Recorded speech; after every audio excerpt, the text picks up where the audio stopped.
G'day, my name is Stu. I am one of the staff workers here who works alongside the student leadership to help the club run and proclaim Christ.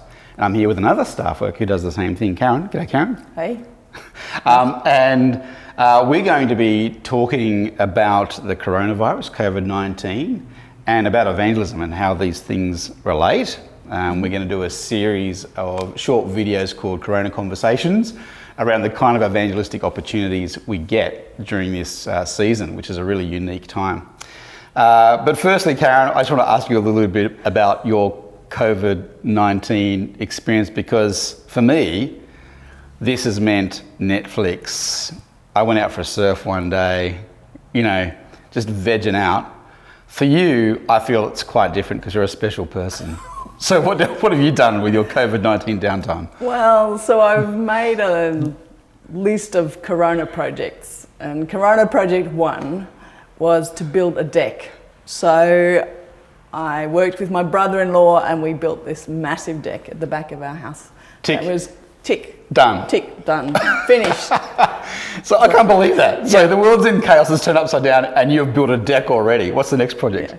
I've done a second one. So I built a path with the leftovers of the decking around the side of the house where it was a bit muddy. So that's probably, 10 metres long. Sweet. Yeah. So, wow. Yeah. So you don't know the meaning of vegging out. No. Do you watch anything on Netflix? Not yet. No. Okay. I'll get there. This is one of my big projects. Yeah. Is to turn you into couch potato. No. That's one of my projects. No. So I'll see how I go. I mean, I wouldn't get to use a drop saw if I, that's really fun. Yeah, I appreciate that for some. So yes. Now we're going to talk about some of the evangelistic opportunities that come around because of this COVID-19 season. Yep. So let's do that. Now, Karen, you've been a part of this specific conversation, right? Where someone said to you, it's great that they're letting older people into the supermarkets earlier than everyone else, but I bet you, when they buy their stuff, they'll go around the corner and someone will steal their toilet rolls from them. Yeah. You were part of this conversation. How did you respond to that? Well, the problem was it continued on, and the guy said, so what I'm going to do is get my axe and stand around the corner and make sure that no one steals their toilet paper. That guy's a veritable saint. I was totally stunned and didn't know what to say. But here's what I wished I had said. First of all, I thought, wow, anarchy, here we come. Yes. Elderly people with toilet paper, thief stealing toilet paper, hit overhead with axe from man saving elderly person. I mean, what? Yeah. But I wanted to say to him, really, do you think that helps? Are you actually part of the problem or are you part of the solution? I don't think an axe is ever part of the solution. No. And again, he was revealing his heart. Yes, he kind of wanted to protect the elderly people, but he was willing to smash someone over the head with an axe.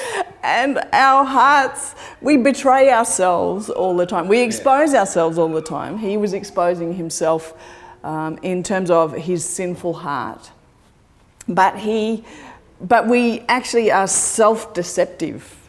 We say, no, I'm protecting the elderly person from the thief, the potential thief.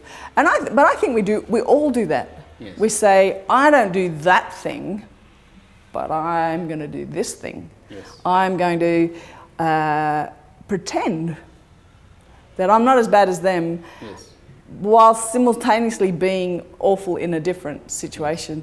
And our hearts, not only are we sinful, broken people, but we are self-deceptive. Yes. And that's part of the offense of Christianity, is when God points the finger and says, your heart is far from me, your heart is actually rebellious against me. Yes.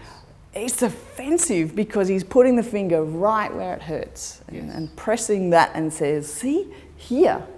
I didn't say all this to the man with the metaphorical axe. Yes. But I wished I had. I wished I could actually say, your heart's giving you away. Your words are exposing the depths of your heart. Can I say something controversial here? You want an axe? Yeah, sounds like a fun option, but no. No, what I would say is I think that I can see a certain nobility in it from the point of view of here's someone who passionately wants to defend the vulnerable, right? But I guess what you're saying though, which is really helpful, is that but we don't know what we're doing and we're self-deceived. Like we think that we're on the right side or that we're doing good, but we don't even necessarily know how to be good or to do good, and we can end up being part of the problem as much as the solution. Is that sort of, yeah? Yeah, and I think that being part of the problem is that we don't recognise we're part of the problem. Yes, yeah, it's really helpful. And so, that thief who steals that toilet paper or wrestles that old lady to the ground, they're terrible. Yeah. But we are part of the problem. We are all part of the problem. And the virus and the crisis has just exposed us to ourselves, not just to the world, but to ourselves. And we see a little bit more of what God sees in us. Yeah. Just a bit.